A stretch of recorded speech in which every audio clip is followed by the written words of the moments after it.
Hello and welcome to Read the Whole Bible with Trenda Jones.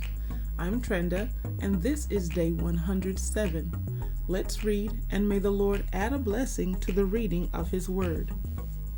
Today we begin in Numbers chapter 16. Korah incites rebellion. Now Korah, son of Izhar, son of Kohath, son of Levi, with Dathan and Abiram, sons of Eliab, and On, son of Peleth, sons of Reuben, took 250 prominent Israelite men who were leaders of the community and representatives in the assembly, and they rebelled against Moses. They came together against Moses and Aaron and told them, "You have gone too far. Everyone in the entire community is holy, and the Lord is among them. Why then do you exalt yourselves above the Lord's assembly?" When Moses heard this, he fell face down. Then he said to Korah and all his followers, "Tomorrow morning the Lord will reveal who belongs to him, who is set apart, and the one he will let come near him. He will let the one he chooses come near him. Korah, you and all your followers are to do this. Take fire pans, and tomorrow place fire in them and put incense on them before the Lord. Then the man the Lord chooses will be the one who is set apart. It is you Levites who have gone too far." Moses also told Korah, "Now listen, Levites, isn't it enough for you that the God of Israel has separated you from the Israelite community to bring you near to himself, to perform the work at the Lord's tabernacle, and to stand before the community to minister to them? He has brought you near, and all your fellow Levites who are with you, but you are pursuing the priesthood as well. Therefore, it is you and all your followers who have conspired against the Lord. As for Aaron, who is he that you should complain about him?"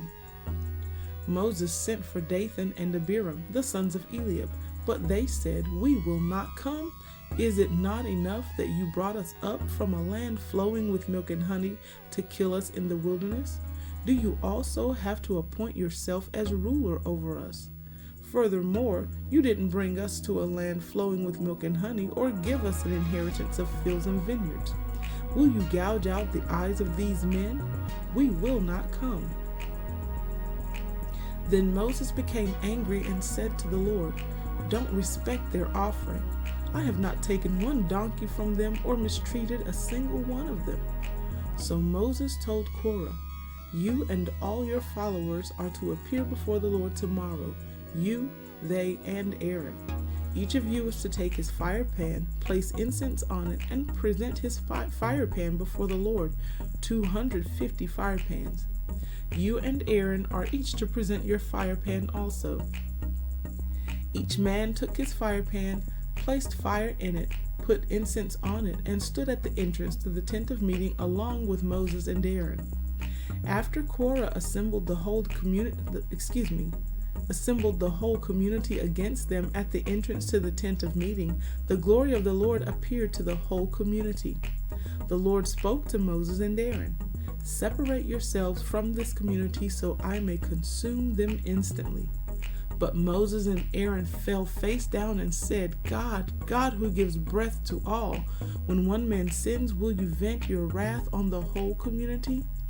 The Lord replied to Moses, "Tell the community, get away from the dwellings of Korah, Dathan, and Abiram."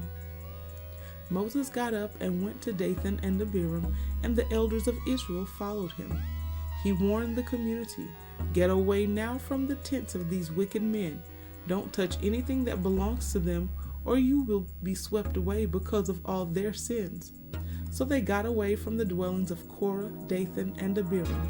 Meanwhile, Dathan and Abiram came out and stood at the entrance of their tents with their wives, children, and infants. Then Moses said, "This is how you will know that the Lord sent me to do all these things, and that it was not of my own will. If these men die naturally as all people would, and suffer the fate of all, then the Lord has not sent me. But if the Lord brings about something unprecedented, and the ground opens its mouth and swallows them along with all that belongs to them, so that they go down alive into Sheol, then you will know that these men have despised the Lord." Just as he finished speaking all these words, the ground beneath them split open. The earth opened its mouth and swallowed them and their households, all Korah's people, and all their possessions. They went down alive into Sheol with all that belonged to them. The earth closed over them, and they vanished from the assembly. At their cries, all the people of Israel who were around them fled, because they thought, "The earth may swallow us too." Fire also came out from the Lord and consumed the 250 men who were presenting the incense. Then the Lord spoke to Moses, "Tell Eleazar, son of Aaron the priest, to remove the fire pans from the burning debris, because they are holy, and scatter the fire far away. As for the fire pans of those who sinned at the cost of their own lives, make them into hammered sheets as plating for the altar, for they presented them before the Lord, and the fire pans are holy.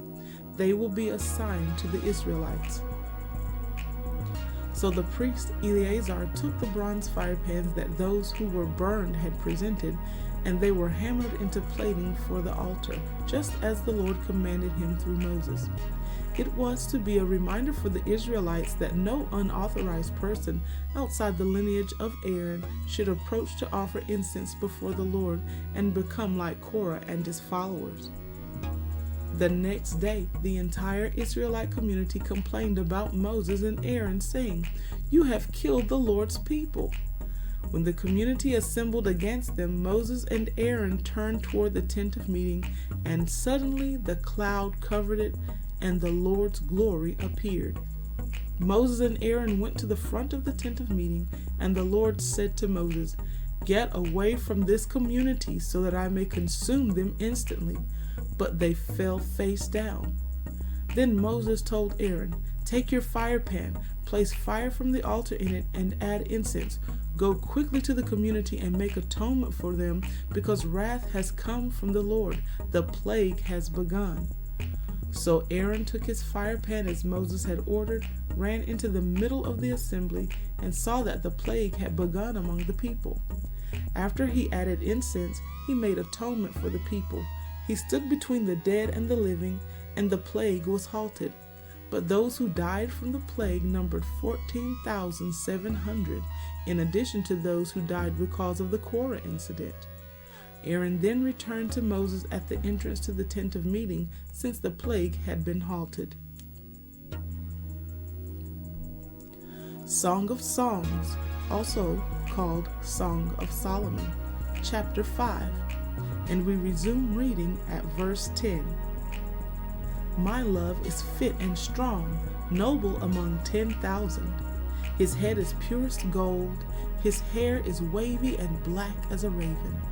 His eyes are like doves beside glowing streams, washed in milk and set like jewels. His cheeks are like beds of spice, mounds of perfume. His lips are lilies dripping with flowing myrrh.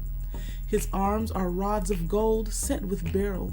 His body is an ivory panel covered with lapis lazuli. His legs are alabaster pillars set on pedestals of pure gold. His presence is like Lebanon, as majestic as the cedars. His mouth is sweetness. He is absolutely desirable. This is my love, and this is my friend, young women of Jerusalem."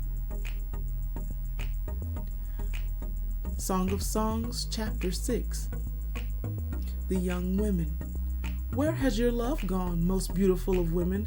Which way has he turned? We will seek him with you.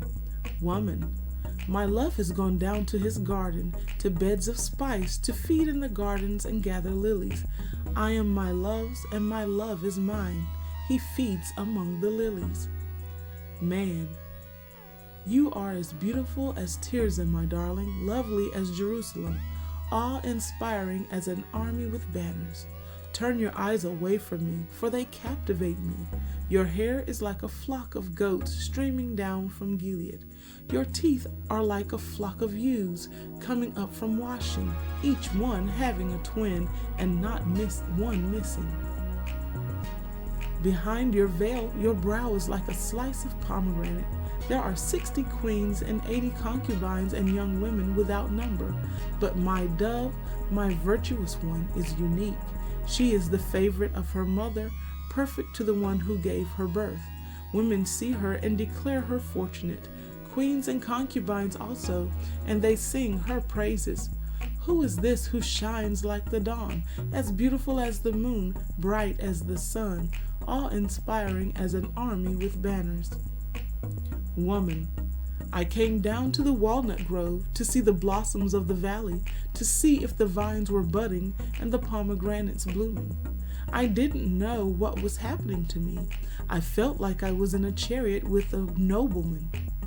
Young women, come back, Shulamite. Come back, that we may look at you. Man, how you gaze at the Shulamite as you look at the dance of the two camps. Song of Songs, chapter 7.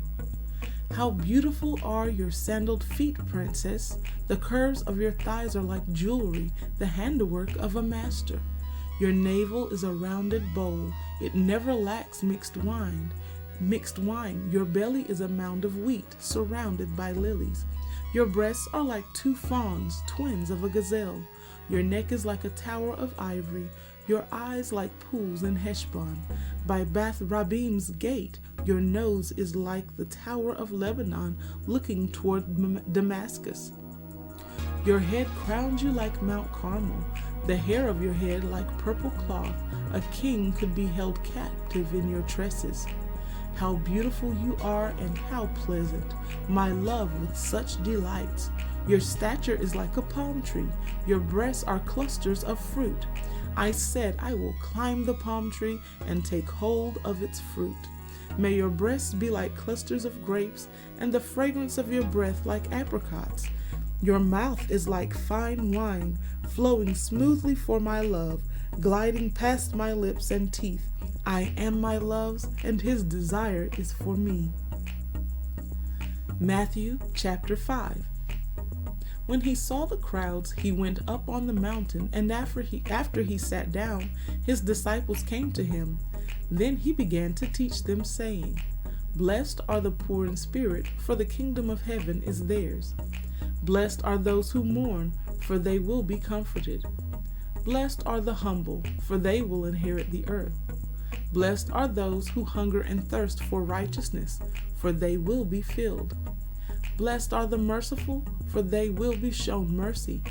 Blessed are the pure in heart, for they will see God. Blessed are the peacemakers, for they will be called sons of God. Blessed are those who are persecuted because of righteousness, for the kingdom of heaven is theirs. You are blessed when they insult you and persecute you and falsely say every kind of evil against you because of me. Be glad and rejoice, because your reward is great in heaven, for that is how they persecuted the prophets who were before you. You are the salt of the earth, but if the salt should lose its taste, how can it be made salty? It's no longer good for anything but to be thrown out and trampled under people's feet. You are the light of the world. A city situated on a hill cannot be hidden. No one lights a lamp and puts it under a basket, but rather on a lampstand, and it gives light for all who are in the house. In the same way, let your light shine before others, so they may see your good works and give glory to your Father in heaven. Romans chapter 2, resuming reading at verse 12. For all who sin without the law will also perish without the law, and all who sin under the law will be judged by the law.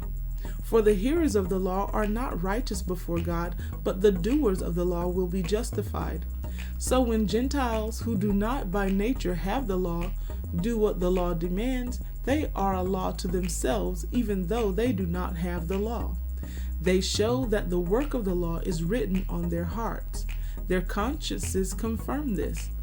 Their competing thoughts either accuse or even excuse them on the day when God judges what people have kept secret, according to my gospel through Christ Jesus.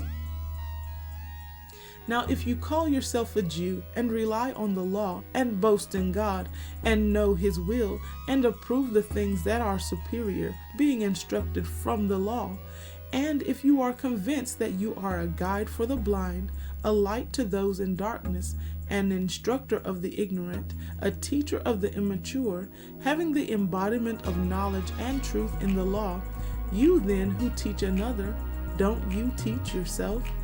You who preach, you must not steal, do you steal? You who say you must not commit adultery, do you commit adultery? You who detest idols, do you rob temples? You who boast in the law, do you dishonor God by breaking the law? For as it is written, the name of God is blasphemed among the Gentiles because of you. Circumcision benefits you if you observe the law, but if you are a lawbreaker, your circumcision has become uncircumcision. So if an uncircumcised man keeps the law's requirements, will not his uncircumcision be counted as a circumcision? A man who is physically uncircumcised, but who keeps the law, will judge you who are a lawbreaker in spite of having the letter of the law and circumcision. For a person is not a Jew who is one outwardly, and true circumcision is not something visible in the flesh. On the contrary, a person is a Jew who is one inwardly, and circumcision is of the heart by the Spirit, not the letter. That person's praise is not from people, but from God. Psalm 107. Thanksgiving for God's deliverance. Give thanks to the Lord, for He is good. His faithful love endures forever.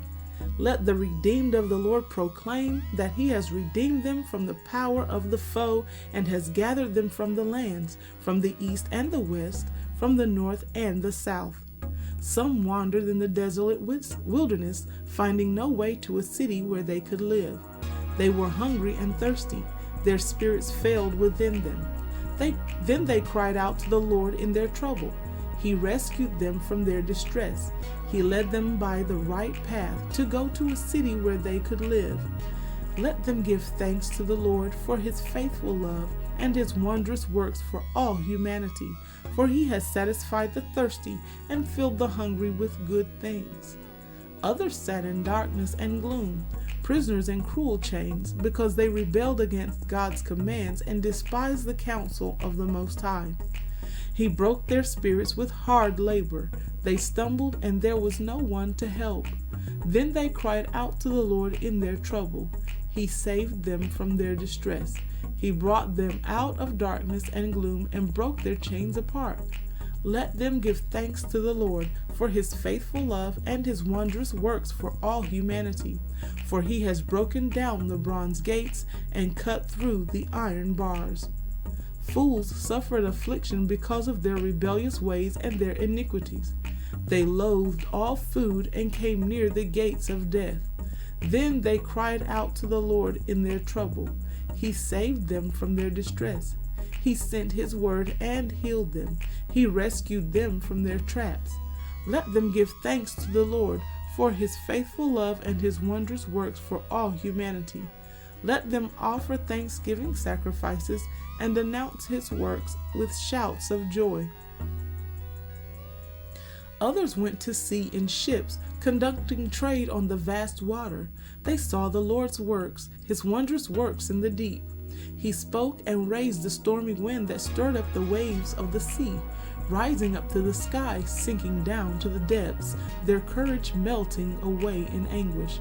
They reeled and staggered like a drunkard, and all their skill was useless. Then they cried out to the Lord in their trouble, and He brought them out of their distress. He stilled the storm to a whisper, and the waves of the sea were hushed. They rejoiced when the waves grew quiet. Then He guided them to the harbor they longed for. Let them give thanks to the Lord for His faithful love and His wondrous works for all humanity. Let them exalt him in the assembly of the people and praise him in the council of the elders. He turns rivers into desert, springs into thirsty ground, and fruitful land into salty wasteland because of the wickedness of its inhabitants. He turns a desert into a pool, dry land into springs. He causes the hungry to settle there, and they establish a city where they can live. They sow fields and plant vineyards that yield a fruitful harvest. He blesses them, and they multiply greatly. He does not let their livestock decrease. When they are diminished and are humbled by cruel oppression and sorrow, he puts contempt on nobles and makes them wander in a trackless waste land. But he lifts the needy out of their suffering and makes their families multiply like flocks. The upright see it and rejoice, and all injustice shuts its mouth. Let whoever is wise pay attention to these things and consider the Lord's acts of faithful love. And this concludes our reading for day 107 of Read the Whole Bible with Trenda Jones. Thank you so much for joining us here today, and we look forward to reading again tomorrow, day 108. Until then, God bless you, and may the Lord add a blessing to the reading of His Word.